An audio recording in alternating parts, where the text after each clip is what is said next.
Hi ಎಲ್ಲರಿಗೂ ನಮಸ್ಕಾರ. ನಾನು ಗಣಿ ಕೃಷ್ಣಮೂರ್ತಿ, ವಿಜಯಭೀವ ಯೂಟ್ಯೂಬ್ ಚಾನಲ್ನಿಂದ ಇವತ್ತು ಟೆಸ್ಟ್ 6ಅಲ್ಲಿ ಭಾರತದ ಅರ್ಥವ್ಯವಸ್ಥೆಗೆ ಸಂಬಂಧಿಸಿದಂತೆ ಕೇಳಿರುವಂಥ ಪ್ರಶ್ನೆಗಳನ್ನು ಡಿಸ್ಕಸ್ ಮಾಡ್ತಾ ಬರ್ತೀನಿ. ಇದು ವಿಜಯಭೀವ ಯೂಟ್ಯೂಬ್ ಚಾನಲ್, ದಯವಿಟ್ಟು ಎಲ್ಲರೂ ಸಬ್ಸ್ಕ್ರೈಬ್ ಆಗಿ. ಓಕೆ, ನೆಕ್ಸ್ಟ್ ಟೆಸ್ಟ್ 6ಅಲ್ಲಿ ಎಕನಾಮಿನಲ್ಲಿ ಏನೆಲ್ಲ ಕ್ವಶನ್ಸ್ ಕೇಳಿದರು, ಅವೇನೇ ಹೇಗಿದೆ ಅಂತೇಳಿ ಡಿಸ್ಕಸ್ ಮಾಡ್ತಾ ಬರೋಣ. ನೋಡಿ, 36ನೇ ಕ್ವಶನ್ನು ಎಕನಾಮಿ ಕ್ವಶನ್ನಲ್ಲಿ ಅಂದರೆ 36ನೇ ಕ್ವಶನ್ ಎಕನಾಮಿ ರಿಲೇಟೆಡ್ ಇದೆ. ಆದರೆ ಏನಂತ ಹೇಳುತ್ತೆ, ಹಣದುಬ್ಬರ ಗುರಿಯನ್ನು ಸಾಧಿಸಲು ಅಗತ್ಯವಾದ ಬಡ್ಡಿಯ ದರ ನೀತಿಯನ್ನು ಹಣಕಾಸು ನೀತಿ ಸಮಿತಿ ಅಂದರೆ MPC ನಿರ್ಧರಿಸುತ್ತೆ. ಅಂದರೆ 2015ರಿಂದ 16ರಿಂದ ನಾವು ತಿದ್ದುಪಡಿಯನ್ನು ಮಾಡಿ ಹಣಕಾಸು ನೀತಿ ಸಮಿತಿನ ರಚನೆ ಮಾಡಿದ್ದೀವಿ. ಆ ಹಣಕಾಸು ನೀತಿ ಸಮಿತಿ ಬಡ್ಡಿಯ ದರ ನೀತಿಯನ್ನು ರಚನೆ ಮಾಡುತ್ತೆ. ಈ ಸಂದರ್ಭದಲ್ಲಿ ಆರ್ಥಿಕತೆಯಲ್ಲಿ ಹಣದುಬ್ಬರವನ್ನು ನಿಯಂತ್ರಿಸಲು MPC ಅಂದರೆ ಮಾನಿಟರಿ ಪಾಲಿಸಿ ಕಮಿಟಿಯಿಂದ ಈ ಕೆಳಗಿನವುಗಳಲ್ಲಿ ಯಾವುದನ್ನು ಶಿಫಾರಸು ಮಾಡಬಹುದು, ಈ ಕೆಳಗಿನ ಕೋಡ್ಗಳನ್ನು ಬಳಸಿ ಸರಿಯಾದ ಉತ್ತರವನ್ನು ಆಯ್ಕೆ ಮಾಡಿ ಅಂತ ಹೇಳಿದ್ದಾರೆ. ಫಸ್ಟ್ ಒನ್ ಏನಂತ ಹೇಳಿದ್ದಾರೆ, ನಗದು ಮೀಸಲು ಅನುಪಾತದಲ್ಲಿ ಹೆಚ್ಚಳ. ಎರಡನೇದು ಬ್ಯಾಂಕ್ ದರದಲ್ಲಿ ಹೆಚ್ಚಳ. ಮೂರನೇದು ರಿವರ್ಸ್ ರೆಪೋ ದರದಲ್ಲಿ ಇಳಿಕೆ ಅಂತ ಮೂರನ್ನು ಕೇಳಿದ್ದಾರೆ. ನೋಡಿ, ಏನನ್ನು ನಿಯಂತ್ರಣ ಮಾಡಬೇಕು ನಾವು? ಹಣದುಬ್ಬರವನ್ನು ನಿಯಂತ್ರಣ ಮಾಡಬೇಕು. ಆ ಹಣದುಬ್ಬರವನ್ನು ನಿಯಂತ್ರಣ ಮಾಡಲಿಕ್ಕೆ ಯಾವುದನ್ನು ನಾವು ಅನುಸರಿಸ್ಬೋದು ಅಂತ ಅಂದಾಗ ಇಲ್ಲಿ 3 ಆಪ್ಷನ್ ಕೊಟ್ಟಿದ್ದಾರೆ. ಯಾವುದು? ನಗದು ಮೀಸಲು ಅನುಪಾತದಲ್ಲಿ ಹೆಚ್ಚಳ ಮಾಡಬೇಕು, ಬ್ಯಾಂಕ್ ದರವನ್ನು ಹೆಚ್ಚಳ ಮಾಡಬೇಕು, ರಿವರ್ಸ್ ರೆಪೋ ದರದಲ್ಲಿ ಇಳಿಕೆ ಮಾಡಬೇಕು ಅಂತ ಹೇಳಿದ್ದಾರೆ. ಯಾವ್ಯಾವ್ದು ಕರೆಕ್ಟು ಅಂತ ನಾವು ನೋಡೋದಾದರೆ, ನೋಡಿ, ಒಂದು ಟೇಬಲನ್ನು ಮಾಡಿದ್ದೀನಿ, ತುಂಬ ಸಿಂಪಲ್ಲಾಗಿ ಅರ್ಥ ಆಗೋ ಥರ. ಇಲ್ಲಿ ಅತಿ ಪ್ರಸನ್ನ ಇದ್ದಾಗ ಯಾವ ಕ್ರಮನ ಕೈಗೊಳ್ಳಬೇಕು, ಅನಪ್ರಸನ್ನ ಇದ್ದಾಗ ಯಾವ ಕ್ರಮಗಳನ್ನು ಕೈಗೊಳ್ಳಬೇಕು, ಅವನ್ನ ಕೈಗೊಂಡಾಗ ದ್ರವ್ಯತ್ವದ ಮೇಲೆ ಯಾವ ರೀತಿ ಪರಿಣಾಮ ಆಗುತ್ತೆ ಅನ್ನೋದನ್ನು ನಾನು ಹೇಳ್ತಾ ಬರ್ತೀನಿ. ಇಲ್ಲಿ ಫಸ್ಟ್ ಮೊದಲನೇ ಸಾಧನೆ ಯಾವುದು? ಮುಕ್ತ ಮಾರುಕಟ್ಟೆಯ ಕಾರ್ಯಾಚರಣೆ. ಏನು ಮುಕ್ತ ಮಾರುಕಟ್ಟೆಯ ಕಾರ್ಯಾಚರಣೆ ಅಂದರೆ RBI ಮುಕ್ತಪೇಟೆಯಲ್ಲಿ ಸರ್ಕಾರಿ ಭದ್ರತೆಗಳನ್ನು ಕೊಳ್ಳುವ ಮತ್ತು ಮಾರುವ ಪ್ರಕ್ರಿಯೆಗೆ ಮುಕ್ತಪೇಟೆಯ ಕಾರ್ಯಾಚರಣೆ ಅಂತ ಕರಿತೀವಿ. ಈಗ ಅರ್ಥವ್ಯವಸ್ಥೆಯಲ್ಲಿ ಅನಪ್ರಸರಣ ಇದ್ದಾಗ ಅತಿ ಪ್ರಸರಣ ಇದ್ದಾಗ ಹಣದ ಪೂರೈಕೆ ಜಾಸ್ತಿ ಇರುತ್ತೆ. ಆ ಹಣದ ಪೂರೈಕೆ ಜಾಸ್ತಿ ಇದ್ದಂತಹ ಸಂದರ್ಭದಲ್ಲಿ ಈ ಮುಕ್ತಪೇಟೆಯ ಕಾರ್ಯಾಚರಣೆಯಲ್ಲಿ ಸರ್ಕಾರ RBI ಸರ್ಕಾರಿ ಭದ್ರತೆಗಳನ್ನು ಮಾರಾಟ ಮಾಡುತ್ತೆ. ಆ ಮಾರಾಟ ಮಾಡಿದಾಗ ಅರ್ಥವ್ಯವಸ್ಥೆಯಲ್ಲಿನ ನಗದಿನ ಪ್ರಮಾಣ, ಅದನ್ನು ದ್ರವ್ಯತ್ವ ಅಂತ ಕರಿತೀವಿ, ಕಡಿಮೆ ಆಗುತ್ತೆ. ಆಗ ಅತಿ ಪ್ರಸರಣ ನಿಯಂತ್ರಣಕ್ಕೆ ಬರುತ್ತೆ. ಹಾಗೆ ಒಂದು ವೇಳೆ ಅನಪ್ರಸರಣ ಇರುತ್ತೆ, ಬೆಲೆಗಳೆಲ್ಲ ಏನಾಗ್ತಿದ್ದಾಗ ಕಡಿಮೆ ಆದರೆ ಅನಪ್ರಸರಣ, ಬೆಲೆಗಳು ಜಾಸ್ತಿ ಆದರೆ ಅತಿ ಪ್ರಸರಣ ಅಂತ ಕರಿತೀವಿ. ಆ ಅನಪ್ರಸರಣದಲ್ಲಿ ಬೆಲೆಗಳನ್ನು ಹೆಚ್ಚುವಂತೆ ಮಾಡಬೇಕು. ಆಗ ಹಣದ ಪೂರೈಕೆಯನ್ನು ಹೆಚ್ಚಿಸುವ ಸಲುವಾಗಿ RBI ಮುಕ್ತಪೇಟೆಯಲ್ಲಿ ಸರ್ಕಾರಿ ಭದ್ರತೆಗಳನ್ನು ಕೊಳ್ಳುತ್ತೆ. ಆಗ ಭದ್ರತೆಗಳು RBIಗೆ ಹೋದರೆ ದ್ರವ್ಯತ್ವ ಅಥವಾ ನಗದು ಅನ್ನುವಂಥದ್ದು ಎಕನಾಮಿಗೆ ಬರುತ್ತೆ, ಬ್ಯಾಂಕ್ ಹತ್ರ ಬರುತ್ತೆ. ಆಗ ದ್ರವ್ಯತ್ವದ ಪ್ರಮಾಣ ಏನಾಗುತ್ತೆ? ಏರಿಕೆಯಾಗುತ್ತೆ. ಇನ್ನು ಎರಡನೇದು ನಗದು ಮೀಸಲು ಅನುಪಾತ. ಅಂದರೆ ವಾಣಿಜ್ಯ ಬ್ಯಾಂಕುಗಳು ತಮ್ಮ ಒಟ್ಟು ಠೇವಣಿಯ ಒಂದು ಭಾಗವನ್ನು RBIನಲ್ಲಿ ನಗದು ರೂಪದಲ್ಲಿ ಕಾಯ್ದಿರಿಸುವುದನ್ನು ನಗದು ಮೀಸಲು ಅನುಪಾತ ಅಂತೇಳಿ ನಾವು ಕರಿತೀವಿ. ಅಂದರೆ ಅತಿ ಪ್ರಸರಣದ ಸಂದರ್ಭದಲ್ಲಿ ಹಣದ ಪೂರೈಕೆ ಅಧಿಕವಾಗಿರುವ ಕಾರಣದಿಂದ RBI ಏನು ಮಾಡುತ್ತೆ? ನಗದು ಮೀಸಲು ಅನುಪಾತವನ್ನು ಹೆಚ್ಚಳ ಮಾಡುತ್ತೆ. ಆಗ ಅರ್ಥವ್ಯವಸ್ಥೆ ಅಥವಾ ಬ್ಯಾಂಕುಗಳಲ್ಲಿರುವಂಥ ದ್ರವ್ಯತ್ವದ ಪ್ರಮಾಣ ಅಥವಾ ಹಣದ ಪೂರೈಕೆ ಏನಾಗುತ್ತೆ? ಕಡಿಮೆ ಆಗುತ್ತೆ. ಅತಿ ಪ್ರಸರಣ ಅಥವಾ ಹಣದುಬ್ಬರ ನಿಯಂತ್ರಣಕ್ಕೆ ಬರುತ್ತೆ. ಅನಪ್ರಸರಣ ಇದ್ದಾಗ ಆ ನಗದು ಮೀಸಲು ಅನುಪಾತವನ್ನು ಕಡಿಮೆ ಮಾಡುತ್ತೆ, ಇಳಿಕೆ ಮಾಡುತ್ತೆ. ಆಗ ಅರ್ಥವ್ಯವಸ್ಥೆಯಲ್ಲಿ ನಗದಿನ ಪ್ರಮಾಣ ಏನಾಗುತ್ತೆ? ಹೆಚ್ಚಾಗುತ್ತೆ. ಅಂದರೆ ದ್ರವ್ಯತ್ವದ ಪ್ರಮಾಣ ಏರಿಕೆಯಾಗುತ್ತೆ. ಅನಪ್ರಸರಣ ನಿಯಂತ್ರಣಕ್ಕೆ ಬರುತ್ತೆ. ಇನ್ನು ಶಾಸನಬದ್ಧ ದ್ರವ್ಯತೆಯ ಅನುಪಾತ ಅಂತ ಕರಿತೀವಿ. ಅಂದರೆ ವಾಣಿಜ್ಯ ಬ್ಯಾಂಕುಗಳು ತಮ್ಮ ಒಟ್ಟು ಠೇವಣಿಯ ಒಂದು ಭಾಗವನ್ನು ತಮ್ಮ ಬಳಿಯೇ ದ್ರವ್ಯತ್ವದ ರೂಪದಲ್ಲಿ ಹೊಂದುವುದನ್ನು ಶಾಸನಬದ್ಧ ದ್ರವ್ಯತೆ ಅನುಪಾತ ಅಂತ ನಾವು ಕರಿತೀವಿ. ಈ ಅತಿ ಪ್ರಸರಣ ಇದ್ದಾಗ ಶಾಸನಬದ್ಧ ದ್ರವ್ಯತೆ ಅನುಪಾತವನ್ನು ಏನು ಮಾಡುತ್ತೆ? ಹೆಚ್ಚಳ ಮಾಡುತ್ತೆ. ಆಗ ಸಾಲ ಕೊಡುವ ಪ್ರಮಾಣ ಕಡಿಮೆ ಆಗುತ್ತೆ, ದ್ರವ್ಯತ್ವದ ಪ್ರಮಾಣ ಕಡಿಮೆ ಆಗಿ ಅತಿ ಪ್ರಸರಣ ನಿಯಂತ್ರಣಕ್ಕೆ ಬರುತ್ತೆ. ಅನಪ್ರಸರಣ ಇದ್ದಾಗ ಶಾಸನಬದ್ಧ ದ್ರವ್ಯತೆ ಅನುಪಾತವನ್ನು ಕಡಿಮೆ ಮಾಡಿ ಹೆಚ್ಚು ಹೆಚ್ಚು ಸಾಲವನ್ನು ಕೊಡುವಂತೆ ಉತ್ತೇಜನವನ್ನು ಮಾಡುತ್ತೆ. ಆಗ ದ್ರವ್ಯತ್ವದ ಪ್ರಮಾಣ ಏನಾಗುತ್ತೆ? ಹೆಚ್ಚಳವಾಗಿ ಅನಪ್ರಸರಣ ನಿಯಂತ್ರಣಕ್ಕೆ ಬರುತ್ತೆ. ಇನ್ನು ನೆಕ್ಸ್ಟ್ ಒನ್ ಯಾವುದು ಅಂದರೆ ಬ್ಯಾಂಕ್ ದರ.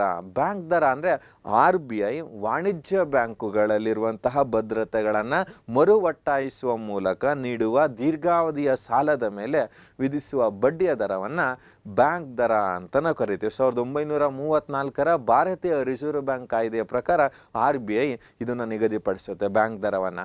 ಈ ಅತಿ ಪ್ರಸರಣ ಇದ್ದಾಗ ಬ್ಯಾಂಕ್ ದರವನ್ನು ಆರ್ ಬಿ ಐ ಏನು ಮಾಡುತ್ತೆ, ಜಾಸ್ತಿ ಮಾಡುತ್ತೆ. ಆ ಜಾಸ್ತಿ ಆದಾಗ ಬಡ್ಡಿಯ ದರವು ಏನಾಗುತ್ತೆ, ಹೆಚ್ಚಳವಾಗುತ್ತೆ. ಆಗ ಬ್ಯಾಂಕುಗಳು ಸಾಲ ಕೊಡುವ ಪ್ರಮಾಣ ಕಡಿಮೆ ಆಗುತ್ತೆ. ಯಾಕೆಂದರೆ ಸಾರ್ವಜನಿಕರು ಬ್ಯಾಂಕುಗಳಿಂದ ಸಾಲ ಪಡೆಯುವಂಥ ಪ್ರಮಾಣ ಕಡಿಮೆ ಆಗಿ ಅರ್ಥವ್ಯವಸ್ಥೆಯಲ್ಲಿ ನಗದಿನ ಪ್ರಮಾಣ ಅಂದರೆ ದ್ರವ್ಯತ್ವದ ಪ್ರಮಾಣ ಕಡಿಮೆಯಾಗಿ ಅತಿ ಪ್ರಸರಣ ನಿಯಂತ್ರಣಕ್ಕೆ ಬರುತ್ತೆ.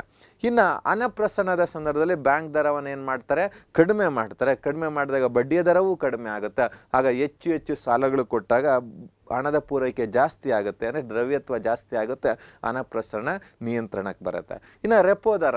ರೆಪೋ ದರ ಅಂದರೆ ಆರ್ ಬಿ ಐ ವಾಣಿಜ್ಯ ಬ್ಯಾಂಕುಗಳಿಗೆ ನೀಡುವ ವಾಣಿಜ್ಯ ಬ್ಯಾಂಕುಗಳಿಗೆ ಭದ್ರತೆಯ ಆಧಾರದ ಮೇಲೆ ಆರ್ ಬಿ ಐ ಭದ್ರತೆಗಳ ಆಧಾರದ ಮೇಲೆ ವಾಣಿಜ್ಯ ಬ್ಯಾಂಕುಗಳಿಗೆ ನೀಡುವ ಅಲ್ಪಾವಧಿಯ ಸಾಲದ ಮೇಲೆ ವಿಧಿಸುವ ಬಡ್ಡಿಯ ದರವನ್ನು ನಾವೇನಂತ ಕರಿತೀವಿ, ರೆಪೋ ದರ ಅಂತ ಕರಿತೀವಿ. 1992ರಲ್ಲಿ ಈ ರೆಪೋ ದರವನ್ನು ಜಾರಿಗೆ ತರಲಾಗಿದೆ.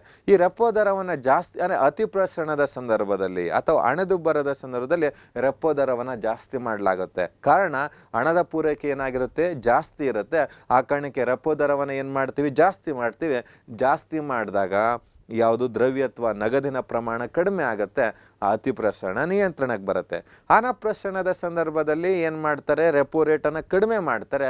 ಆಗ ಬಡ್ಡಿಯ ದರವೂ ಕಡಿಮೆ ಆಗುತ್ತೆ, ಸಾಲ ಪಡೆಯುವವರ ಪ್ರಮಾಣ ಹೆಚ್ಚಾಗಿ ದ್ರವ್ಯತ್ವ ಹೆಚ್ಚಳವಾಗುತ್ತೆ. ಈ ರೀತಿ ಅತಿ ಪ್ರಸರಣ ಮತ್ತು ಅನಪ್ರಸರಣವನ್ನು ನಿಯಂತ್ರಿಸ್ತೀವಿ. ಹಾಗೆಯೇ ರಿವರ್ಸ್ ರೆಪೋ ದರ. ಅತಿ ಪ್ರಸರಣದ ಸಂದರ್ಭದಲ್ಲಿ ರಿವರ್ಸ್ ರೆಪೋ ದರವನ್ನು ಏನು ಮಾಡ್ತೀವಿ, ಜಾಸ್ತಿ ಮಾಡ್ತೀವೋ ಕಡಿಮೆ ಮಾಡ್ತೀವೋ ಅಂತಂದರೆ, ರಿವರ್ಸ್ ರೆಪೋ ದರ ಅಂದರೆ ಏನು ಅಂದರೆ ಆರ್ ಬಿ ಐ ವಾಣಿಜ್ಯ ಬ್ಯಾಂಕುಗಳಿಂದ ಪಡೆಯುವ ಭದ್ರತೆಯ ಆಧಾರದ ಮೇಲೆ ಪಡೆಯುವ ಅಲ್ಪಾವಧಿಯ ಸಾಲದ ಮೇಲೆ ನೀಡುವ ಬಡ್ಡಿಯ ದರವನ್ನು ರಿವರ್ಸ್ ರೆಪೋ ದರ ಅಂತ ನಾವು ಕರಿತೀವಿ. ಈ ಅತಿ ಪ್ರಸರಣದ ಸಂದರ್ಭದಲ್ಲಿ R B I reverse repo ದರವನ್ನು ಸಹ ಹೆಚ್ಚಿಸುತ್ತೆ. ಆ ರಿವರ್ಸ್ ರೆಪೋ ದರವನ್ನು ಹೆಚ್ಚಿಸಿದ ಸಂದರ್ಭದಲ್ಲಿ ಬ್ಯಾಂಕುಗಳು ಸಾರ್ವಜನಿಕರಿಗೆ ಸಾಲ ಕೊಡೋ ಪ್ರಮಾಣನ ಕಡಿಮೆ ಮಾಡ್ತವೆ, ಆರ್ ಬಿ ಐನಲ್ಲಿ ಇಡ್ತವೆ. ಅಂದರೆ ಆರ್ ಬಿ ಐಗೆ ಸಾಲ ಕೊಡೋ ಪ್ರಮಾಣ ಏನಾಗುತ್ತೆ, ಹೆಚ್ಚಾಗುತ್ತೆ. ಆಗ ಅರ್ಥವ್ಯವಸ್ಥೆಯಲ್ಲಿ ಹಣದ ಪೂರೈಕೆ ಕಡಿಮೆ ಆಗಿ ಅತಿ ಪ್ರಸರಣ ನಿಯಂತ್ರಣಕ್ಕೆ ಬರುತ್ತೆ. ಯಾವುದನ್ನ ರಿವರ್ಸ್ ರೆಪೋ ದರವನ್ನು ಜಾಸ್ತಿ ಮಾಡಿದಾಗ ಆಗ ದ್ರವ್ಯತ್ವ ಕಡಿಮೆ ಆಗುತ್ತೆ, ಅತಿ ಪ್ರಸರಣ ನಿಯಂತ್ರಣಕ್ಕೆ ಬರುತ್ತೆ. ಅದೇ ರೀತಿ ಅನಪ್ರಸರಣದ ಸಂದರ್ಭದಲ್ಲಿ ಆರ್ ಬಿ ಐ ಏನು ಮಾಡುತ್ತೆ, ರಿವರ್ಸ್ ರೆಪೋ ದರವನ್ನು ಕಡಿಮೆ ಮಾಡುತ್ತೆ. ಕಡಿಮೆ ಮಾಡಿದಾಗ ಬ್ಯಾಂಕ್ಗಳು ಆರ್ ಬಿ ಐನ ನೀಡೋದ್ರಿಂದ ಲಾಸ್ ಆಗುತ್ತೆ ಅಂತೇಳಿ ಜನರಿಗೆ ಸಾಲ ಕೊಡ್ತವೆ.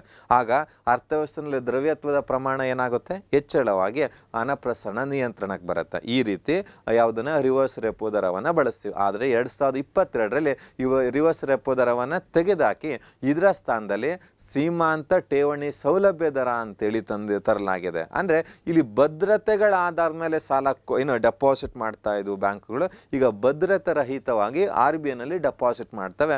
ಅದನ್ನು ಸ್ಟ್ಯಾಂಡರ್ಡ್ ಡೆಪಾಸಿಟ್ ಫೆಸಿಲಿಟಿ ರೇಟ್ ಅಂದರೆ ಸೀಮಾಂತ ಠೇವಣಿ ಸೌಲಭ್ಯ ದರ ಅಂತೇಳಿ ತಂದಿದ್ದೀವಿ. ಯಾವುದರ ಸ್ಥಾನದಲ್ಲಿ ಅಂದರೆ ರಿವರ್ಸ್ ರೆಪೋ ದರದ ಸ್ಥಾನದಲ್ಲಿ. ಯಾವ ವರ್ಷದಿಂದ, 2022ರಿಂದ. ರಿವರ್ಸ್ ರೆಪೋ ದರ ಯಾವಾಗ ಬಂತು, 1996ರಲ್ಲಿ ಬಂದಿರುತ್ತೆ. ಓಕೆ, ನೆಕ್ಸ್ಟ್ ಸೀಮಾಂತ ಸ್ಥಾಯಿ ಸೌಲಭ್ಯ. ಆರ್ ಬಿ ಐ ವಾಣಿಜ್ಯ ಬ್ಯಾಂಕುಗಳಿಗೆ ನೀಡುವ ಅತ್ಯಲ್ಪಾವಧಿಯ ಸಾಲದ ಸೌಲಭ್ಯಗಳನ್ನು ಸೀಮಾಂತ ಸ್ಥಾಯಿ ಸೌಲಭ್ಯ ಅಂತ ಕರಿತೀವಿ. ಅದರ ಮೇಲೆ ವಿಧಿಸುವ ಬಡ್ಡಿಯ ದರವನ್ನು ಸೀಮಾಂತ ಸ್ಥಾಯಿ ಸೌಲಭ್ಯ ದರ ಅಂತ ಕರಿತೀವಿ. ಈ ಅತಿ ಪ್ರಸರಣದ ಸಂದರ್ಭದಲ್ಲಿ ಇದನ್ನು ಸಹ ಆರ್ ಬಿ ಐ ಏನು ಮಾಡುತ್ತೆ, ಹೆಚ್ಚಳ ಮಾಡುತ್ತೆ. ಆಗ ಬಡ್ಡಿಯ ದರ ಏನಾಗ್ತವೆ, ಹೆಚ್ಚಳವಾಗ್ತವೆ, ಆ ದ್ರವ್ಯತ್ವದ ಪ್ರಮಾಣ ಕಡಿಮೆ ಆಗುತ್ತೆ. ಅನಪ್ರಸರಣದ ಸಂದರ್ಭದಲ್ಲಿ ಮಾರ್ಜಿನಲ್ ಸ್ಟ್ಯಾಂಡಿಂಗ್ ಫೆಸಿಲಿಟಿ ಅಂತ ಹೇಳಿದ್ನಲ್ಲ, ಅದನ್ನು ಕಡಿಮೆ ಮಾಡ್ತಾರೆ. ಆಗ ಹಣದ ಪೂರೈಕೆ ಏನಾಗುತ್ತೆ, ಕಡಿಮೆ ಆಗುತ್ತೆ. ಯಾವುದು ಅನಪ್ರಸರಣದ ಸಂದರ್ಭದಲ್ಲಿ ಸೀಮಾಂತ ಸ್ಥಾಯಿ ಸೌಲಭ್ಯ ದರವನ್ನು ಕಡಿಮೆ ಮಾಡಿದಾಗ ಹಣದ ಪೂರೈಕೆ ಏನಾಗುತ್ತೆ, ಹೆಚ್ಚಳವಾಗುತ್ತೆ, ಅನಪ್ರಸರಣ ನಿಯಂತ್ರಣಕ್ಕೆ ಬರುತ್ತೆ. ಓಕೆ, ಹಾಗಾದರೆ ಕರೆಕ್ಟ್ ಆನ್ಸರ್ ಯಾವುದಾಗುತ್ತೆ, ನಗದು ಮೀಸಲು ಅನುಪಾತದ ಹೆಚ್ಚಳ ಕರೆಕ್ಟ್, ಬ್ಯಾಂಕ್ ದರದ ಹೆಚ್ಚಳ ಕರೆಕ್ಟ್, ರಿವರ್ಸ್ ರೆಪೋ ದರದ ಇಳಿಕೆ ರಾಂಗ್. ಹಾಗಾದರೆ ಯಾವ correct, 1 and 2 statements are correct. Next question ನೋಡೋಣ. ಕೆಳಗಿನವುಗಳಲ್ಲಿ ಯಾವುದು ಪರಿಣಾಮಕಾರಿ ಆದಾಯ ಕೊರತೆಯನ್ನು ವಿವರಿಸುತ್ತದೆ, ಅಂದರೆ ಎಫೆಕ್ಟಿವ್ ರೆವಿನ್ಯೂ ಡೆಫಿಸಿಟನ್ನು ವಿವರಿಸುತ್ತದೆ ಅಂತ ಕೇಳಿದ್ದಾರೆ. ಕಂದಾಯ ಕೊರತೆಯಿಂದ ಬಡ್ಡಿ ಪಾವತಿಗಳನ್ನು ಕಳೆದರೆ, ರಾಜಸ್ವ ಕೊರತೆಯಿಂದ ಬಂಡವಾಳ ಆಸ್ತಿಗಳ ಸೃಜಿಸಿದ ಅನುದಾನಗಳನ್ನು ಕಳೆದರೆ, ಕಂದಾಯ ಕೊರತೆಯಿಂದ ಸಂಬಳ ಮತ್ತು ಪಿಂಚಣಿಗಳ ಮೇಲಿನ ಖರ್ಚನ್ನು ಕಳೆದರೆ, ಕಂದಾಯ ಕೊರತೆಯಿಂದ ಬಾಹ್ಯ ಅನುದಾನಗಳನ್ನು ಕಳೆದರೆ. ಆಪ್ಷನ್ ಡಿ ಇದೆ. ಹಾಗಾದ್ರೆ ಯಾವುದು ಕರೆಕ್ಟು ಅಂತಂದರೆ ನಾವಿಲ್ಲಿ ಪ್ರಮುಖವಾಗಿ 4 ರೀತಿಯ ಕೊರತೆಗಳನ್ನು ನಾವು ನೋಡ್ತೀವಿ. ಒಂದು ಕಂದಾಯ ಕೊರತೆ, ಎರಡನೇದು ಪರಿಣಾಮಕಾರಿ ಕಂದಾಯ ಕೊರತೆ, ಮೂರನೇದು ಕೋಶೀಯ ಕೊರತೆ, ನಾಲ್ಕನೇದು ಪ್ರಾಥಮಿಕ ಕೊರತೆ ಅಂತೇಳಿ. ಅವ್ರು ಕೇಳಿರೋದು ಪರಿಣಾಮಕಾರಿ ಕಂದಾಯ ಕೊರತೆ. ಹಾಗಾದರೆ ಕಂದಾಯ ಕೊರತೆ ಅಂದರೆ ಏನು ಅಂದರೆ, ಈ ಕಂದಾಯ ಕೊರತೆಯ ಪರಿಕಲ್ಪನೆಯನ್ನು 1991-92ರಲ್ಲಿ ನಾವು ಪರಿಚಯ ಅಂದರೆ ಜಾರಿಗೆ ತರ್ತೀವಿ. ಕೇಂದ್ರ ಸರ್ಕಾರದ ಒಟ್ಟು ಕಂದಾಯ ವೆಚ್ಚವು ಕಂದಾಯ ಸ್ವೀಕೃತಿಗಳಿಗಿಂತ ಅಧಿಕವಾಗಿದ್ದರೆ ಅದನ್ನು ಕಂದಾಯ ಕೊರತೆ ಅಂತೇಳಿ ನಾವು ಕರಿತೀವಿ. ಅಂದರೆ ಕಂದಾಯ ವೆಚ್ಚ ಮೈನಸ್ ಕಂದಾಯ ಸ್ವೀಕೃತಿ, ಇದು ಈ ರೀತಿ ಕಂಡಿದೆ. ಕಂದಾಯ ಕೊರತೆ ಈಕ್ವಲ್ಸ್ ಕಂದಾಯ ವೆಚ್ಚ ಮೈನಸ್ ಕಂದಾಯ ಸ್ವೀಕೃತಿ ಅಂತ ಹೇಳ್ತೀವಿ. ಇನ್ನು ಎರಡನೇದು ಪರಿಣಾಮಕಾರಿ ಕಂದಾಯ ಕೊರತೆ. ಇದನ್ನು 2011 ಮತ್ತು 12ನೇ ಸಾಲಿನಲ್ಲಿ ಈ ಒಂದು ಪರಿಕಲ್ಪನೆಯನ್ನು ತರಲಾಗುತ್ತೆ. ಈ ಕಂದಾಯ ಕೊರತೆಯಿಂದ ಸ್ವತ್ತುಗಳನ್ನು ನಿರ್ಮಾಣ ಮಾಡಿರುವ ಅನುದಾನಗಳನ್ನು ಕಳೆದರೆ, ನೋಡಿ ಯಾವುದರಿಂದ, ಕಂದಾಯ ಕೊರತೆಯಿಂದ ಅಥವಾ ರಾಜಸ್ವ ಕೊರತೆಯಿಂದ ಸ್ವತ್ತುಗಳನ್ನು ನಿರ್ಮಾಣ ಮಾಡಿರುವಂತಹ ಅನುದಾನಗಳನ್ನು ಕಳೆದರೆ ನಮ್ಗೆ ಯಾವ್ದು ಸಿಗುತ್ತೆ, ಪರಿಣಾಮಕಾರಿ ಕಂದಾಯ ಕೊರತೆ ಸಿಗುತ್ತೆ. ಅಂದರೆ ಕಂದಾಯ ಕೊರತೆ ಅಂದರೆ ಪರಿಣಾಮಕಾರಿ ಕಂದಾಯ ಕೊರತೆ ಈಕ್ವಲ್ಸ್ ಕಂದಾಯ ಕೊರತೆ ಮೈನಸ್ ಸ್ವತ್ತುಗಳನ್ನು ನಿರ್ಮಾಣ ಮಾಡಿರುವ ಅನುದಾನಗಳು ಅಂತ ಹೇಳ್ತೀವಿ. ಹಾಗಾದರೆ ಕರೆಕ್ಟ್ ಆನ್ಸರ್ ಯಾವುದಾಗುತ್ತೆ? ಆಪ್ಷನ್ ನೋಡಿ ಬಿ ನಲ್ಲಿದೆ. ರಾಜಸ್ವ ಕೊರತೆ ಅಥವಾ ಕಂದಾಯ ಕೊರತೆಯಿಂದ ಬಂಡವಾಳ ಆಸ್ತಿಗಳ ಸೃಷ್ಟಿಸಿದ ಅನುದಾನಗಳನ್ನು ಕಳೆದರೆ ಅದನ್ನು ಪರಿಣಾಮಕಾರಿ ಕಂದಾಯ ಕೊರತೆ ಅಂತ ಕರಿತೀವಿ. ಅಂದರೆ ಆಪ್ಷನ್ ಬಿ ಕರೆಕ್ಟ್ ಆಗುತ್ತೆ. ನೆಕ್ಸ್ಟ್ ಕ್ವಶನ್ ನೋಡೋಣ. ಭಾರತದ ವಿದೇಶಿ ವಿನಿಮಯ ಸಂಗ್ರಹವು ಈ ಕೆಳಗಿನ ಯಾವ ಸ್ವತ್ತುಗಳನ್ನು ಒಳಗೊಂಡಿದೆ ಅಂತ ಕೇಳಿದ್ದಾರೆ. ವಿದೇಶಿ ಕರೆನ್ಸಿ ಆಸ್ತಿಗಳು, ವಿದೇಶಿ ಕರೆನ್ಸಿ ಆಸ್ತಿಗಳು, ಚಿನ್ನ, ವಿಶೇಷ ಡ್ರಾಯಿಂಗ್ ರೈಟ್ಸ್ ಅಥವಾ ವಿಶೇಷ ಸ್ವೀಕಾರ ಹಕ್ಕುಗಳು ಅಂತ ಕರಿತೀವಿ. ಮೇಲಿನ ಎಲ್ಲವೂ. ಅಂದರೆ ವಿದೇಶಿ ವಿನಿಮಯ ಅಂದರೆ ವಿದೇಶಿ ನಾಣ್ಯವನ್ನು ವಿದೇಶಿ ವಿನಿಮಯ ಅಂತೇಳಿ ನಾವು ಕರಿತೀವಿ. ಅಂದರೆ ನಾವು ವಿದೇಶಿಗಳಿಂದ ಸರಕುಗಳನ್ನು ಕೊಳ್ಳಬೇಕು ಮಾರಬೇಕು ಅಂತಂದರೆ ವಿದೇಶಿ ವಿನಿಮಯದ ಅಗತ್ಯತೆ ಇರುತ್ತೆ. ಆ ವಿದೇಶಿ ವಿನಿಮಯ ಸಂಗ್ರಹ ಅನ್ನುವಂಥದ್ದು ವಿದೇಶಿ ನಾಣ್ಯ ಒಂದು ನಿರ್ದಿಷ್ಟ ಅವಧಿಯಲ್ಲಿ ಅಂದರೆ ವಿದೇಶಿ ನಾಣ್ಯ ಅಂತ ಕರಿತೀವಿ. ಯಾವುದನ್ನು? ವಿದೇಶಿ ವಿನಿಮಯ. ಅಂದರೆ ಬೇರೆ ಏನೂ ಅಲ್ಲ, ವಿದೇಶಿ ನಾಣ್ಯ. ಫಾರ್ ಎಕ್ಸಾಂಪಲು ಅಮೇರಿಕನ್ ಡಾಲರನ್ನು ನಾವು ವಿದೇಶಿ ವಿನಿಮಯ ಅಂತ ನಾವು ಕರಿತೀವಿ. ವಿದೇಶಿ ವಿನಿಮಯ ಸಂಗ್ರಹ ಅಂದರೆ ಒಂದು ನಿರ್ದಿಷ್ಟ ಅವಧಿಯಲ್ಲಿ ಆರ್ಥಿಕತೆಯಲ್ಲಿರುವ ವಿದೇಶಿ ವಿನಿಮಯದ ಒಟ್ಟು ಪ್ರಮಾಣವನ್ನು ವಿದೇಶಿ ವಿನಿಮಯ ಸಂಗ್ರಹ ಅಂತ ನಾವು ಕರಿತೀವಿ. ಈ ವಿದೇಶಿ ವಿನಿಮಯ ಸಂಗ್ರಹ ಯಾವ ರೂಪದಲ್ಲಿ ಒಳಗೊಂಡಿರುತ್ತೆ ಅಂದರೆ ವಿದೇಶಿ ನಾಣ್ಯಗಳು, ಚಿನ್ನ, ವಿಶೇಷ ಸ್ವೀಕಾರ ಹಕ್ಕುಗಳನ್ನ ಸ್ಪೆಷಲ್ ಡ್ರಾಯಿಂಗ್ ರೈಟ್ಸ್ ಮತ್ತು IMFನ ರಿಸರ್ವ್ ಟ್ರಂಚ್ ಅಂತ ನಾವು ಕರಿತೀವಿ. IMFನ ರಿಸರ್ವ್ ಟ್ರಂಚ್. ಈ 4 ರೂಪದಲ್ಲಿ ವಿದೇಶಿ ವಿನಿಮಯ ಸಂಗ್ರಹವನ್ನು ಹೊಂದಿರ್ತೀವಿ. ನೋಡಿ, ವಿದೇಶಿ ವಿನಿಮಯ ಅಂದರೆ ವಿದೇಶಿ ನಾಣ್ಯ, ವಿದೇಶಿ ವಿನಿಮಯ ಸಂಗ್ರಹ ಅಂದರೆ ಒಂದು ನಿರ್ದಿಷ್ಟ ಅವಧಿಯಲ್ಲಿ ಅರ್ಥವ್ಯವಸ್ಥೆಯಲ್ಲಿರುವ ವಿದೇಶಿ ವಿನಿಮಯದ ಒಟ್ಟು ಪ್ರಮಾಣವನ್ನು ವಿದೇಶಿ ವಿನಿಮಯ ಸಂಗ್ರಹ ಅಂತ ಕರಿತೀವಿ. ಇದು ಪ್ರಮುಖವಾಗಿ ಚಿನ್ನ, ವಿದೇಶಿ ನಾಣ್ಯ, ವಿಶೇಷ ಸ್ವೀಕಾರ ಹಕ್ಕುಗಳು ಮತ್ತು IMFನ ರಿಸರ್ವ್ ಟ್ರಂಚ್ಗಳನ್ನು ಒಳಗೊಂಡಿರುತ್ತೆ. ಯಾವುದು? ವಿದೇಶಿ ವಿನಿಮಯ ಸಂಗ್ರಹ. ಹಾಗಾದರೆ ಯಾವುದು ಕರೆಕ್ಟ್ ಆನ್ಸರ್ ಆಗುತ್ತೆ? ವಿದೇಶಿ ಕರೆನ್ಸಿ ಆಸ್ತಿಗಳು, ಚಿನ್ನ, ವಿಶೇಷ ಸ್ವೀಕಾರ ಹಕ್ಕುಗಳು ಅಥವಾ ಡ್ರಾಯಿಂಗ್ ರೈಟ್ಸ್, ಮೇಲಿನ ಎಲ್ಲವೂ. ಎಸ್, ಮೇಲಿನ ಎಲ್ಲವನ್ನ ಒಳಗೊಂಡಿರುತ್ತೆ ವಿದೇಶಿ ವಿನಿಮಯ ಸಂಗ್ರಹ ಅಂತ. ನೆಕ್ಸ್ಟ್ ಕ್ವಶನ್ ನೋಡಿದ್ರೆ, ಒಂದು ರಾಷ್ಟ್ರ ಒಂದು ರಸಗೊಬ್ಬರ ಯೋಜನೆಯಲ್ಲಿ ಗೊಬ್ಬರದ ಹೊಸ ಬ್ರ್ಯಾಂಡ್ನ ಹೆಸರೇನು? ಕೇಂದ್ರ ಸರ್ಕಾರ ಇತ್ತೀಚೆಗೆ ಹಲವಾರು ಪರಿಕಲ್ಪನೆಗಳನ್ನು ತಂದಿದೆ.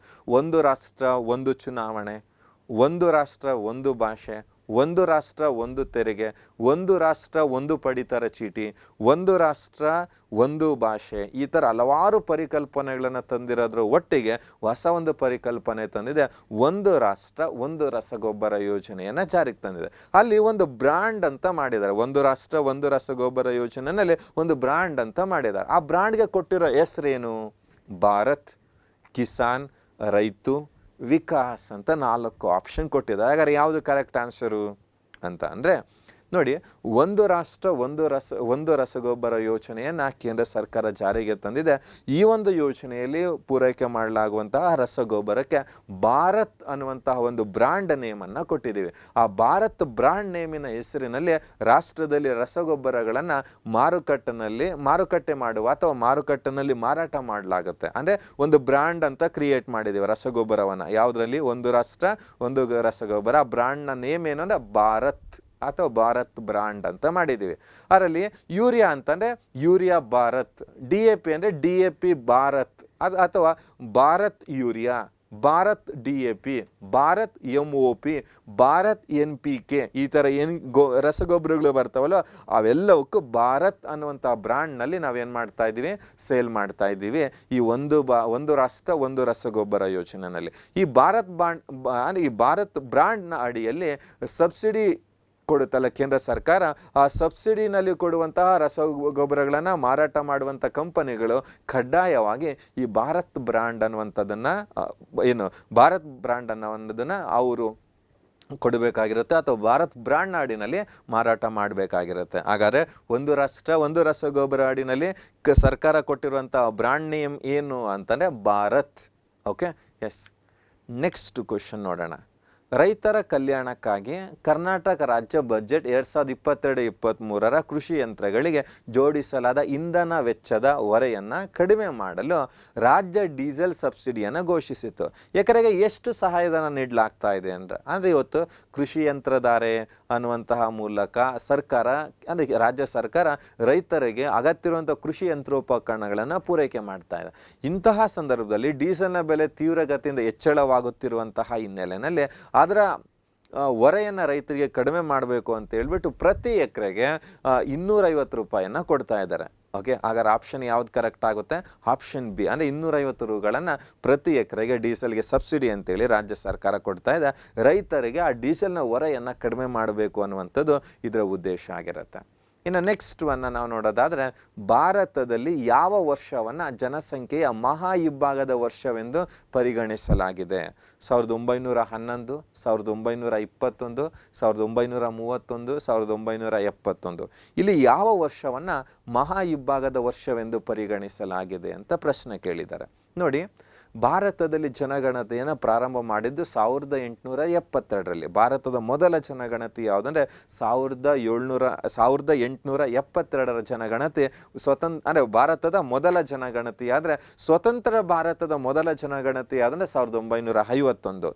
ಹಾಗಾದರೆ ಪ್ರಸ್ತುತ ಯಾವ ಜನಗಣತಿ ಅಂದರೆ 15ನೇ ಜನಗಣತಿ ಇದೆ. 2011ರ ಜನಗಣತಿ ಅಂದರೆ ಪ್ರಾರಂಭದಿಂದ 15ನೇ ಜನಗಣತಿ, ಸ್ವಾತಂತ್ರ್ಯ ನಂತರದ 7ನೇ ಜನಗಣತಿ ಆಗುತ್ತೆ. ಹಾಗೆ ಈಗ 2021ರ ಜನಗಣತಿ ಪ್ರಾರಂಭದಿಂದ 16ನೇ ಜನಗಣತಿ, ಸ್ವಾತಂತ್ರ್ಯ ನಂತರದ 8ನೇ ಜನಗಣತಿ ಅಂತ ಕರಿತೀವಿ. ಈ ಜನಗಣತಿಯನ್ನು ನಾವು ನೋಡ್ತಾ ಬಂದಾಗ ಭಾರತದಲ್ಲಿ ಜನಸಂಖ್ಯೆ ಏನಾಗ್ತಾ ಬಂದಿದೆ, ಹೆಚ್ಚಳವಾಗ್ತಾ ಬಂದಿದೆ. 1901ರಲ್ಲಿ ಭಾರತದ ಒಟ್ಟು ಜನಸಂಖ್ಯೆ 23.9 ಕೋಟಿ ಇದ್ರೆ 1911ಕ್ಕೆ 25.2 ಕೋಟಿಗೆ ಅಂದರೆ ಶೇಕಡ 5.75ರಷ್ಟು ಹೆಚ್ಚಳವಾಗುತ್ತೆ. ಯಾವಾಗ? 1901ರಿಂದ 1911ಕ್ಕೆ. ಇನ್ನು 1921ರಲ್ಲಿ ನೋಡಿ, 1921ರಲ್ಲಿ ಜನಸಂಖ್ಯೆ 25.1 ಕೋಟಿಗೆ ಏನಾಗುತ್ತೆ, ಕಡಿಮೆ ಆಗುತ್ತೆ. ನೋಡಿ, 25.2 ಇದ್ದಿದ್ದು 21.1 ಕೋಟಿಗೆ ಏನಾಯಿತು, ಕಡಿಮೆ ಆಯಿತು. ಅಂದರೆ -0.31 ಜನಸಂಖ್ಯೆ ಏನಾಗುತ್ತೆ, ಕಡಿಮೆ ಆಗುತ್ತೆ. ಆದರೆ ಆ ನಂತರ ನೋಡಿ 1931ರಲ್ಲಿ 27 ಕೋಟಿಗೆ ಜಾಸ್ತಿ ಆಗುತ್ತೆ, 11%. 41ರಲ್ಲಿ 31 ಕೋಟಿಗೆ ಜಾಸ್ತಿ ಆಗುತ್ತೆ, 14%. 51ರಲ್ಲಿ 36.1ಕ್ಕೆ ಜಾಸ್ತಿ ಆಗುತ್ತೆ, 13.31%. ನೋಡಿ, 1921ರ ನಂತರ ಭಾರತದ ಜನಸಂಖ್ಯೆ ನಿರಂತರವಾಗಿ ಏನಾಗ್ತಾ ಬಂದಿದೆ, ಹೆಚ್ಚಳವಾಗ್ತಾ ಬಂದಿದೆ. ಆ ಹಿನ್ನೆಲೆಯಲ್ಲಿ 1921ನ್ನು ಭಾರತ ಜನಗಣತಿಯ ಅಥವಾ ಭಾರತದ ಜನಸಂಖ್ಯೆಯ ಮಹಾ ಇಬ್ಬಾಗದ ವರ್ಷ ಅಂತ ಕರಿತೀವಿ. ಹಾಗಾದರೆ ನಮ್ಮಲ್ಲಿ ಯಾವ ವರ್ಷ ಭಾರತದ ಜನಸಂಖ್ಯೆಯ ಮಹಾ ಇಬ್ಬಾಗದ ವರ್ಷ ಅಂತಂದರೆ 1921ನ್ನು ಭಾರತದ ಜನಸಂಖ್ಯೆಯ ಮಹಾ ಇಬ್ಬಾಗದ ವರ್ಷ ಅಂತ ಕರಿತೀವಿ. ಇನ್ನು ಭಾರತದಲ್ಲಿ ಅತಿ ಹೆಚ್ಚು ಬೆಳವಣಿಗೆ ದರ ಆಗಿದ್ದು ಯಾವ ವರ್ಷ ಅಂದರೆ 1971ರಲ್ಲಿ. ನೋಡಿ, 54.8ರಷ್ಟಾದರೆ ಜನಸಂಖ್ಯೆ ಬೆಳವಣಿಗೆ ದರ ಗರಿಷ್ಠವಿರುತ್ತೆ 24.880. ಅತಿ ಹೆಚ್ಚು ಜನಸಂಖ್ಯೆಯ ಬೆಳವಣಿಗೆ ದರ ದಾಖಲಾದಂತಹ ಜನಗಣತಿ ಯಾವುದು ಅಂದರೆ 1971ರ ಜನಗಣತಿ. ನೋಡಿ, 1981ರ ನಂತರ ಭಾರತದಲ್ಲಿ ಜನಸಂಖ್ಯೆಯ ಬೆಳವಣಿಗೆ ದರ ಏನಾಗ್ತಾ ಬರ್ತಾ ಇದೆ, ಕಡಿಮೆ ಆಗ್ತದೆ.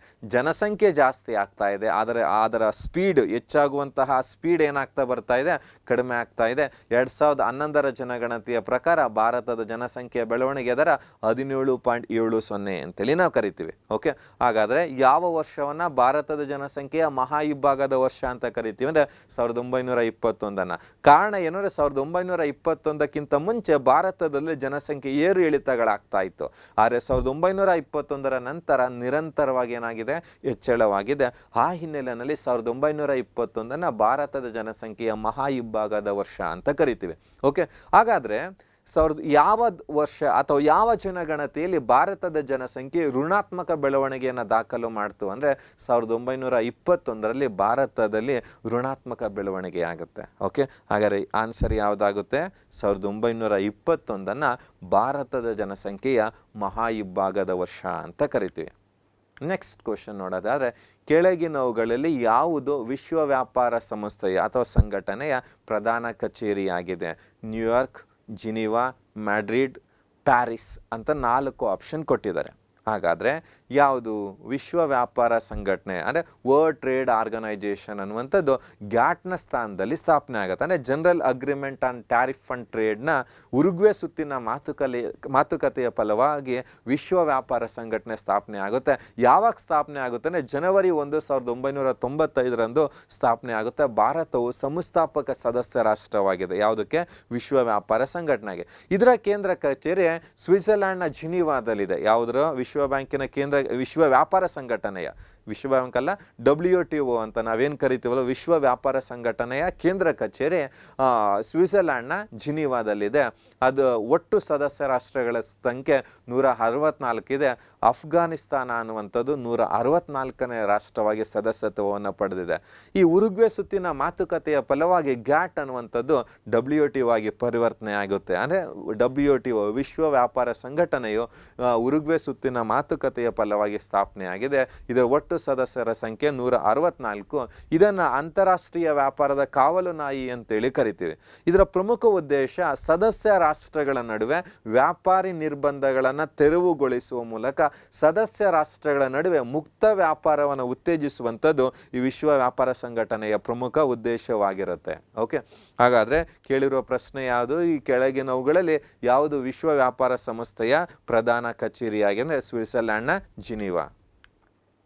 ನೆಕ್ಸ್ಟ್ ಕ್ವಶನ್ನು, ಭಾರತದಲ್ಲಿ ಹಸಿರು ಕ್ರಾಂತಿ ಅತ್ಯಂತ ಯಶಸ್ವಿಯಾಗಿದ್ದು ಈ ಬೆಳೆಗಳಲ್ಲಿ ಅಂತ.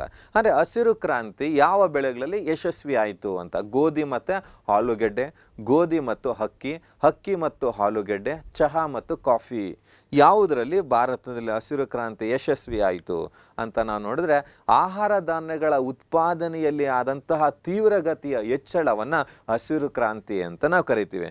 ಇದಕ್ಕೆ ಪ್ರಮುಖ ಕಾರಣ ಜಾಗತಿಕ ಮಟ್ಟದಲ್ಲಿ ನಾರ್ಮನ್ ಬೋರ್ಲಾಕ್. ಆ ನಾರ್ಮನ್ ಬೋರ್ಲಾಕ್ ಏನು ಮಾಡ್ತಾರೆ, ಈ ಹೈಬ್ರಿಡ್ ಸೀಡ್ಸ್ ಅಂತ ನಾವೇನು ಕರಿತೀವಲ್ವ, ಅಧಿಕ ಇಳುವರಿ ನೀಡುವಂತಹ ತಳಿಗಳನ್ನು ಸಂಶೋಧನೆ ಮಾಡಿದಂಥ ಕೀರ್ತಿ ನಾರ್ಮನ್ ಬೋರ್ಲಾಕ್ರವರಿಗೆ ಸಲ್ಲುತ್ತೆ. ಆ ಹಿನ್ನೆಲೆಯಲ್ಲಿ ನಾರ್ಮನ್ ಬೋರ್ಲಾಕ್ರವರನ್ನು ಜಗತ್ತಿನ ಹಸಿರು ಕ್ರಾಂತಿ ಪಿತಾಮಹ ಅಂತ ಕರಿತೀವಿ. ಅಂತಹ ಅಧಿಕ ಇಳುವರಿ ನೀಡುವ ಬಿತ್ತನೆ ಬೀಜಗಳನ್ನು ಭಾರತಕ್ಕೆ ತಂದು ಭಾರತದಲ್ಲಿ ಅವುಗಳನ್ನು ಯಶಸ್ವಿಯಾಗಿ ಪ್ರಯೋಗಿಸಿ ಯಶಸ್ವಾದಂತಹ ವ್ಯಕ್ತಿ MS ಸ್ವಾಮಿನಾಥನ್. MS ಸ್ವಾಮಿನಾಥನ್ ರವರನ್ನು ಭಾರತದ ಹಸಿರು ಕ್ರಾಂತಿಯ ಪಿತಾಮಹ ಅಂತೇಳಿ ಕರಿತೀವಿ. ಆಗ C ಸುಬ್ರಹ್ಮಣ್ಯನ್ ರವರು ಕೃಷಿ ಸಚಿವರು ಇರ್ತಾರೆ, ಅವರನ್ನು ರಾಜಕೀಯ ಪಿತಾಮಹ ಅಂತ ಕರಿತೀವಿ. ಹಸಿರು ಕ್ರಾಂತಿಯಲ್ಲಿ ಭಾರತದಲ್ಲಿ ನಾವು ಹಸಿರು ಕ್ರಾಂತಿ ಪಿತಾಮಹ ಭಾರತದಲ್ಲಿ ಅಂತ ಕರೆಯೋದು ಸ್ವಾಮಿನಾಥನ್ ರವರನ್ನು. 1966-67ರಲ್ಲಿ ಭಾರತದಲ್ಲಿ ಹಸಿರು ಕ್ರಾಂತಿ ಸಕ್ಸಸ್ ಆಗುತ್ತೆ. ಇದು ಪ್ರಮುಖವಾಗಿ ಯಾವುದನ್ನು ಕೇಂದ್ರೀಕರಿಸಿದೆ ಅಂದರೆ ಅಧಿಕ ಇಳುವರಿ ನೀಡುವ ಬಿತ್ತನೆ ಬೀಜಗಳು ಅಥವಾ ಹೈಬ್ರಿಡ್ ಸೀಡ್ಗಳ ಬಳಕೆಯಿಂದ ಭಾರತದಲ್ಲಿ ಹಸಿರು ಕ್ರಾಂತಿ ಯಶಸ್ವಿ ಆಗುತ್ತೆ. ಭಾರತದಲ್ಲಿ ಹಸಿರು ಕ್ರಾಂತಿಯ ಯಶಸ್ವಿಯಾಗಿದ್ದು ಕೇವಲ ಗೋಧಿ ಮತ್ತು ಭತ್ತದಲ್ಲಿ ಮಾತ್ರ ಅಥವಾ ಅಕ್ಕಿಯಲ್ಲಿ ಮಾತ್ರ ಭಾರತದಲ್ಲಿ ಹಸಿರು ಕ್ರಾಂತಿ ಯಶಸ್ಸಾಗುತ್ತೆ. ಇನ್ನೊಂದು ವಿಶೇಷತೆ ಏನಂದರೆ, ಭಾರತದಲ್ಲಿ ಹಸಿರು ಕ್ರಾಂತಿ ಪಂಜಾಬ್ ಮತ್ತು ಹರಿಯಾಣ ರಾಜ್ಯಗಳಲ್ಲಿ ಹೆಚ್ಚು ನೀರಾವರಿಯನ್ನು ಹೊಂದಿದ್ದಂತಹ ಪಂಜಾಬ್ ಮತ್ತು ಹರಿಯಾಣ ರಾಜ್ಯಗಳಲ್ಲಿ ಯಶಸ್ವಿ ಆಗುತ್ತೆ. ಇತರ ರಾಜ್ಯಗಳಲ್ಲಿ ಇದು ವಿಸ್ತರಿಸಲ್ಲ, ಇತರ ಬೆಳೆಗಳಿಗೂ ಸಹ ಇದು ವಿಸ್ತರಿಸಲ್ಲ. ಆ ಹಿನ್ನೆಲೆಯಲ್ಲಿ ಎರಡನೇ ಹಸಿರು ಕ್ರಾಂತಿಗೆ ನಾವು ಕರೆಯನ್ನು ಕೊಟ್ಟಿದ್ದೀವಿ. ಎರಡನೇ ಹಸಿರು ಕ್ರಾಂತಿಯ ಉದ್ದೇಶ ಎಲ್ಲ ರಾಜ್ಯಗಳಿಗೆ ವಿಸ್ತರಿಸುವಂಥದ್ದು, ಎಲ್ಲ ಬೆಳೆಗಳಿಗೆ ವಿಸ್ತರಿಸುವಂಥದ್ದು ಎರಡನೇ ಹಸಿರು ಕ್ರಾಂತಿಯ ಪ್ರಮುಖ ಉದ್ದೇಶವಾಗಿರುತ್ತೆ. ಹಾಗಾದರೆ ಭಾರತದ ಹಸಿರು ಕ್ರಾಂತಿ ಕೇವಲ 2 ರಾಜ್ಯಗಳಿಗೆ ಮಾತ್ರ ಸೀಮಿತವಾಗಿದೆ. ಅಂದರೆ ಮೊದಲನೇ ಹಸಿರು ಕ್ರಾಂತಿ ಪಂಜಾಬ್ ಮತ್ತು ಹರಿಯಾಣ, ಅದು 2 ಬೆಳೆಗಳಿಗೆ ಅಷ್ಟೇ ಸೀಮಿತವಾಗಿತ್ತು, ಗೋಧಿ ಮತ್ತು ಭತ್ತ. ಹಾಗಾದರೆ ಕರೆಕ್ಟ್ ಆನ್ಸರ್ ಯಾವುದಾಗುತ್ತೆ? ಆಪ್ಷನ್ ಬಿ, ಗೋಧಿ ಮತ್ತು ಅಕ್ಕಿ ಅಥವಾ ಭತ್ತ. ನೆಕ್ಸ್ಟ್ ಕ್ವೆಶ್ಚನ್ ನೋಡೋಣ. ಸ್ವತಂತ್ರ ಭಾರತದಲ್ಲಿ ಮೊದಲ ಕೈಗಾರಿಕಾ ನೀತಿಯನ್ನು ಯಾವಾಗ ಪರಿಚಯಿಸಲಾಯಿತು? 1956, 1948, 1950, 1991. ಯಾವಾಗ ಸ್ವತಂತ್ರ ಭಾರತದಲ್ಲಿ ಮೊದಲ ಕೈಗಾರಿಕಾ ನೀತಿಯನ್ನು ನಾವು ಪರಿಚಯಿಸಿದ್ವಿ ಅಥವಾ ಜಾರಿಗೆ ತಂದ್ರಿ ಅಂತ ಕೇಳಿದ್ದಾರೆ ಕ್ವಶನ್. ಹಾಗಾದರೆ ನೋಡಿ, 1948ರ ಕೈಗಾರಿಕಾ ನೀತಿಯನ್ನು ಸ್ವತಂತ್ರ ಭಾರತದ ಮೊದಲ ಕೈಗಾರಿಕಾ ನೀತಿ ಅಂತ ಕರಿತೀವಿ. ಏಪ್ರಿಲ್ 8, 1948ರಂದು ಘೋಷಣೆ ಮಾಡ್ತೀವಿ. ಇದನ್ನು ಸ್ವತಂತ್ರ ಭಾರತದ ಮೊದಲ ಕೈಗಾರಿಕಾ ನೀತಿ ಅಂತ ಕರಿತೀವಿ. ಇದು ಭಾರತವನ್ನು ಅಂದರೆ ಅರ್ಥವ್ಯವಸ್ಥೆಯನ್ನು ಮಿಶ್ರ ಅರ್ಥವ್ಯವಸ್ಥೆ ಅಂತ ವ್ಯಾಖ್ಯಾನ ಮಾಡುತ್ತೆ. ಅಂದರೆ ಭಾರತವು ಸಾರ್ವಜನಿಕ ವಲಯ ಮತ್ತು ಖಾಸಗಿ ವಲಯಗಳಿಂದ ಕೂಡಿದ ಮಿಶ್ರ ಅರ್ಥವ್ಯವಸ್ಥೆ ಅಂತೇಳಿ ವ್ಯಾಖ್ಯಾನ ಮಾಡುತ್ತೆ 1948ರ ಕೈಗಾರಿಕಾ ನೀತಿ. ಆ ಹಿನ್ನೆಲೆಯಲ್ಲಿ 1948ರ ಕೈಗಾರಿಕಾ ನೀತಿಯನ್ನು ಸ್ವತಂತ್ರ ಭಾರತದ ಮೊದಲ ಆರ್ಥಿಕ ನೀತಿ ಅಂತಲೂ ಕರಿತೀವಿ. ಇದು ಕೇವಲ ಕೈಗಾರಿಕಾ ನೀತಿ ಮಾತ್ರವಾಗಿಲ್ಲ, ಮೊದಲ ಆರ್ಥಿಕ ನೀತಿ ಅಂತಲೂ ನಾವು ಕರಿತೀವಿ. ಹಾಗಾದರೆ ಸ್ವತಂತ್ರ ಭಾರತದ ಮೊದಲ ಕೈಗಾರಿಕಾ ನೀತಿ ಯಾವುದಂದ್ರೆ 1948ರ ಕೈಗಾರಿಕಾ ನೀತಿ ಅಂತ ಕರಿತೀವಿ. ಹಾಗೆಯೇ ಸ್ವತಂತ್ರ ಭಾರತದ ಮೊದಲ ಆರ್ಥಿಕ ನೀತಿ ಯಾವುದಂದ್ರೆ 1948ರ ಕೈಗಾರಿಕಾ ನೀತಿ ಅಂತಾನೆ ಕರಿತೀವಿ. ಓಕೆ, ಇನ್ನು ಹಾಗಾದರೆ ಯಾವುದು ಕರೆಕ್ಟ್ ಆನ್ಸರ್ ಆಗುತ್ತೆ? 1948ರಲ್ಲಿ ಮೊದಲ ಕೈಗಾರಿಕಾ ನೀತಿಯನ್ನು ನಾವು ಜಾರಿಗೆ ತರ್ತೀವಿ. ಇನ್ನು ನೆಕ್ಸ್ಟ್ ಕ್ವೆಶ್ಚನ್ ನೋಡೋದಾದರೆ, ಸಗಟು ಬೆಲೆ ಸೂಚ್ಯಾಂಕದಲ್ಲಿ ಗರಿಷ್ಠ ತೂಕ ಹೊಂದಿರುವ ಸರಕು ಡ್ಯಾಶ್ ಆಗಿದೆ.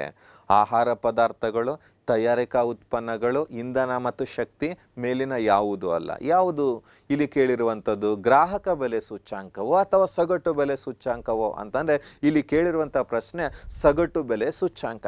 ಈ ಸಗಟು ಬೆಲೆ ಸೂಚ್ಯಾಂಕದಲ್ಲಿ ಅಧಿಕ ತೂಕವನ್ನು ಯಾವುದಕ್ಕೆ ನೀಡಲಾಗಿದೆ ಅಂತ ಕೇಳಿದರೆ ಪ್ರಶ್ನೆ. ಹಾಗಾದರೆ ಸಗಟು ಬೆಲೆ ಸೂಚ್ಯಾಂಕವನ್ನು 1942 ಜನವರಿ 10ರಿಂದ ಪ್ರಕಟಿಸಲಾಗ್ತಾ ಇದೆ. ಯಾರು ಇದನ್ನು ಸಿದ್ಧಪಡಿಸಿ ಪ್ರಕಟಿಸ್ತಾರೆ ಅಂದರೆ ಹೋಲ್ಸೇಲ್ ಪ್ರೈಸ್ ಇಂಡೆಕ್ಸ್, WPI ಅಂತ ನಾವು ಕರಿತೀವಲ್ವಾ. ಇದನ್ನು ಕೈಗಾರಿಕಾ ನೀತಿ ಮತ್ತು ಉತ್ತೇಜನ ಇಲಾಖೆಯ ಆರ್ಥಿಕ ಸಲಹೆಗಾರ ಕಚೇರಿ ಸಿದ್ಧಪಡಿಸಿ ಪ್ರಕಟಿಸುತ್ತೆ. ಅಂದರೆ office of economic advice to the government of India. ಅದು ಯಾವ ಅಂದರೆ ಈ ಡಿಪಾರ್ಟ್ಮೆಂಟ್ ಅಂಡರಲ್ಲಿ ಬರುತ್ತೆ, department of industrial policy and promotion ಅಂಡರಲ್ಲಿ ಬರುತ್ತೆ.